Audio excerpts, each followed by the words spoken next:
ఇంత ఉత్సాహంగా స్వతహాగా పేరు పేరున కృతజ్ఞతలు. మరి కులదైవం గుడి కానీ చర్చ్ కానీ ఇవాళ నేను రాకపోయినా ఏమి అనుకోవద్దు.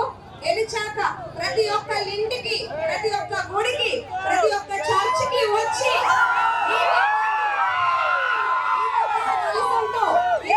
చేసుకుంటాను. ఇక్కడ ముఖ్యంగా నా వెంట మహిళలు, యువత ఉన్నారు. ఒక మహిళా శక్తి ఉంది నాతో ఉన్నారు. సాటి మహిళని గెలిపించుకోవాలి. చంద్రబాబు నాయుడు గారు మహిళా పక్షపాతి, రైతు పక్షపాతి, పేద ప్రజల పక్షపాతి. తెలుగుదేశం పార్టీ అంటే అభివృద్ధి, అభివృద్ధి అంటే తెలుగుదేశం పార్టీ. తెలుగుదేశం పార్టీకి జన సైనికుల శక్తి ఉంది. పైన రాబోయేది ఎన్డీఏ కూటమి. గెలుస్తున్నాము. అవినీతి పాలనని తీర్చి అభివృద్ధి పాలనని గెలిపించుకున్నాము. తెలుగుదేశం పార్టీలోనే దర్శిలో అభివృద్ధి జరిగిందని నేను సభాముఖంగా మీ అందరికీ గుర్తు చేస్తున్నాను. సీసీ రోడ్లు, బ్రిడ్జ్, డబుల్ రోడ్లు, ఏదైనా కానీ సాగునీటి సమస్యలు గతంలో తెలుగుదేశం పార్టీ హయాంలోనే జరిగింది. మీరు గతంలో జరిగిన అభివృద్ధిని గుర్తు చేసుకోండి.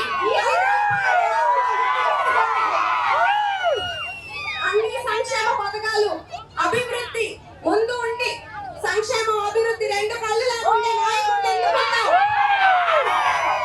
మన ఊరు బాగుండాలన్నా, మన పిల్లల భవిష్యత్తు బాగుండాలన్నా, రాష్ట్రం బాగుండాలన్నా చంద్రబాబు నాయుడు గారు ముఖ్యమంత్రి.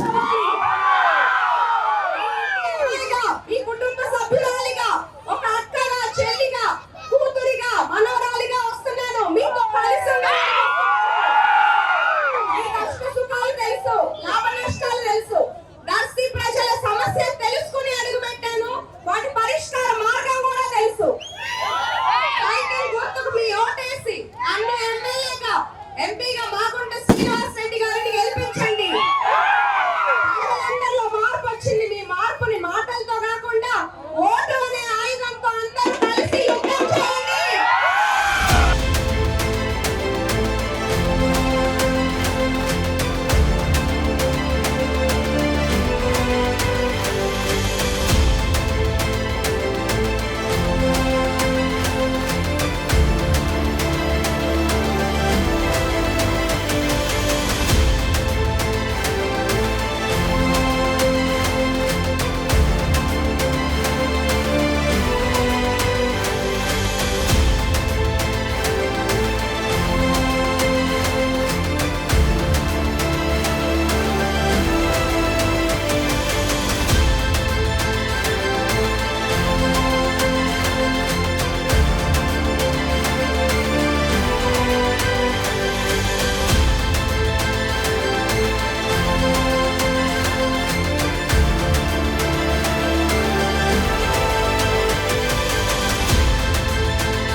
ఈరోజు మన గ్రామానికి వచ్చేసినటువంటి మన అభ్యర్థి, తెలుగుదేశం అభ్యర్థి గుర్తుపేట లక్ష్మి గారికి, అలాగే ఇక్కడ గ్రామ పెద్దలకి, అలాగే ఈ కార్యక్రమం చేసిన మా సోదరులకి, ప్రతి ఒక్కరికి నా హృదయపూర్వక నమస్కారాలు. ఈరోజు చంద్రబాబు నాయుడు గారిని ముఖ్యమంత్రి చేయడానికి మనందరం కూడా ఎంతో కసిగా పనిచేసి మన లక్ష్మి గారిని అలాగే మన ఇక్కడ ఎంపీగా పోటీ చేస్తున్నటువంటి నాగూరి శ్రీనివాస్ రెడ్డి గారిని అత్యధిక మెజార్టీతో గెలిపించుకోవాల్సిన బాధ్యత మన మీద ఉంది. గతంలో కూడా 2014లో తెలుగుదేశం పార్టీ అధికారం ఉన్న మన గ్రామానికి మరి మెయిన్ రోడ్డు సీసీ రోడ్డు కానీ ఆర్సీ కానీ మెయిన్ రోడ్డు లైట్లు కానీ ప్రతి ఒక్కరు కూడా అభివృద్ధిలో. ఎందుకంటే నార్సింపల్లో మిత్రులంతా మా ఫ్రెండ్స్ వీళ్ళంతా మరి మా అక్క చెల్లెలందరూ పొద్దులైతే మీ అందరిలో ఉండేవాళ్ళం. మీ సంక్షేమం మీ అభివృద్ధి కోరుకుంటాం. ఎప్పుడైనా సరే నార్సింపల్లో ప్రతి కార్యక్రమంలో నేను ఉన్నా కానీ మరి ఇక్కడ ఉన్న స్థానిక ఎమ్మెల్యే గారిని కానీ మంత్రి గారిని కానీ తీసుకొచ్చి మరి కార్యక్రమం చేయడం జరిగింది. మీరందరూ కూడా రాబోయే రోజుల్లో మన లక్ష్మి గారిని మీ చెల్లిగా మీ అక్కగా భావించి మన గ్రామం నుంచి అత్యధిక మెజార్టీ చూపిస్తారు. మీరు ఏంటంటే మరి ఈ రోజు కాదు, అక్కగారు గెలిచిన తర్వాత ప్రతి గ్రామానికి మరి పల్లెకి ఒక కార్యక్రమం పెట్టుకొని మీ అందరి మధ్యకి వచ్చి అందరి సమస్యలు పెంచుకోవాలి. ఎందుకంటే ఫస్ట్ దర్శనం నియోజకవర్గం ఏర్పడ్డాక అభ్యర్థి ఈ అభ్యర్థిని గెలిపించుకోవాల్సిన బాధ్యత మన అందరి మీద ఉంది.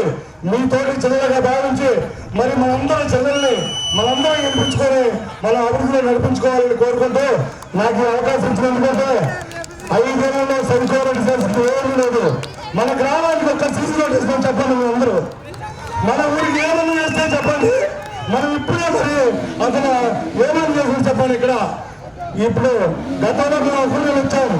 5 ఏళ్లలో పొట్ట మీద దొంగ కొట్టి శంకుస్థాపన చేశారు. ఎక్కడ ఏం చేసిన పాపాలు బాల శంకుస్థాపన వరకే వాళ్ళకి హక్కు. మరి అభివృద్ధి జరగాలంటే తెలుగుదేశం రావాలి, చంద్రబాబు గెలవాలి. మన లక్ష్మి గారు ఖచ్చితంగా ఎమ్మెల్యే అవుతున్నారు. మన అందరూ కూడా సహకరించాలని కోరుకుంటూ నాకు అవకాశం అందరికీ కోరుకున్న హృదయపూర్వక నమస్కారాలు. జై తెలుగుదేశం. లక్ష్మి గారి నాయకత్వం, చంద్రబాబు గారి నాయకత్వం, లోకేష్ బాబు గారి నాయకత్వం, లోకేష్ బాబు గారి నాయకత్వం, మాగంటి శ్రీనివాస్ రెడ్డి గారి నాయకత్వం, గొట్టపాటి లక్ష్మి గారి నాయకత్వం, గొట్టపాటి లక్ష్మి గారు, గొట్టపాటి లక్ష్మి గారు. ఇక్కడికి వచ్చిన నా అక్క చెల్లెళ్లకు, అన్నదమ్ములకు, తెలుగుదేశం, జనసేన, బీజేపీ కుటుంబ సభ్యులకు నమస్కారం. ఇంత ఎండని సైతం లెక్క చేయకుండా ఉదయం నుంచి నా వెంట నడుస్తున్న మీలో ఉత్సాహం రోజు రోజుకి పెరుగుతూనే ఉంది. నన్ను ఎక్కడికి వెళ్ళినా మీ ఇంటి అమ్మాయిగా ఆదరిస్తున్నారు. అక్కగా, చెల్లిగా, కూతురుగా, మనవరాలుగా మీ అభిమానం చూపిస్తున్నారు. నేను ఎప్పటికీ మీ అభిమానాన్ని అభివృద్ధి రూపంలో తీర్చుకుంటాను. ఇప్పుడు తెలుగుదేశం పార్టీకి జన సైనికుల శక్తి ఉంది, బీజేపీ సహకారం ఉంది. మహానేతలంతా రాష్ట్ర అభివృద్ధి కోసం ఎలా అయితే ఒకటయ్యారో అలా మనమంతా కలిసి కట్టుగా ఓటు అనే ఆయుధంతో యుద్ధం చేయాలి. సైకిల్ గుర్తుకి ఓటేసి చంద్రబాబు నాయుడు గారిని ముఖ్యమంత్రిని చేసుకోవాలి. నన్ను ఎమ్మెల్యేగా, ఎంపీగా మాగుంట శ్రీనివాస్ రెడ్డి గారిని గెలిపించాలి. సంవత్సరాలుగా పట్టి పీడిస్తున్న తాగునీటి సమస్యకి ఒక శాశ్వత పరిష్కారం చూపిస్తాము. చంద్రబాబు నాయుడు గారు హామీ ఇచ్చారు, ప్రతి ఇంటికి కుళాయి పంపని. మీరు ఆలోచించుకోండి, మనకు అభివృద్ధి కావాలా, అవినీతి కావాలా అనేది మిమ్మల్ని మీరు ప్రశ్నించుకోండి. గతంలో తెలుగుదేశం పార్టీ హయాంలో దర్శిలో ఎంత అభివృద్ధి జరిగింది, ఈ 5 ఏళ్లలో మనం అసలు ఏదైనా ముందుకు ఒక్క అడుగన్నా వెళ్ళామా లేదా అనేది మిమ్మల్ని మీరు ప్రశ్నించుకోండి. ప్రత్యర్థుల మాటలు నమ్మొద్దు. నాపై అపోహలు చేస్తున్నారు ఓటమి భయంతో. నేను ఎక్కడో నర్సరావుపేట నుంచి వచ్చానంట, ఇక్కడ అంటి పెట్టుకొని 20 ఏళ్లలో ఇంత వెనకబడిపోయి ఇంకా ఈ నియోజకవర్గం ఎలా ఉంది, ఏం చేశారు ఇక్కడ? నర్సరావుపేట చాలా బాగుంది, నేను అక్కడి నుండి వచ్చినా కూడా. దర్శి ఎలా ఉంది ఆలోచించుకోండి.